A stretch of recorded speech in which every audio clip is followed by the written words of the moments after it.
kababayan, panoorin nyo itong si Nograles. Papansin? Naku, hoy Nograles, masking gani mga ordinaryong tao, makasulod gani dira City Hall sa Davao. Unya, miingon ka nga di maka makasulod din ha?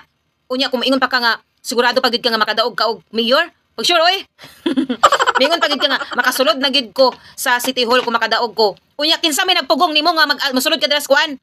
Sa City Hall, wala man. Kaya mga ordinaryong tao makasulod mga City Hall. Ikaw pa? Di, Jod.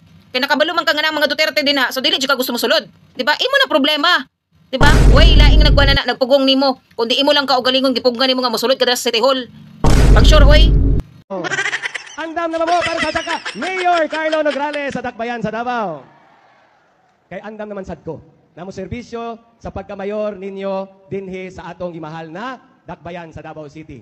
Unsa may mabag-o kung mahimo ng mayor si Carlo Nograles sa City Hall, pinakauna kamong tanan nga niya dinhi makasakan mo sa City Hall sa opisina ni Mayor Carlo Nograles. Kaya sa tinuod lang bisan ako, wa pa ko kasulod anang mayor's office diha sa City Hall. Kaluyan pohon, kaluyan kung makadaog ko, makalusot ko, mauna na ang mamimong first time nako makasulod sa City Hall of Davao City pohon.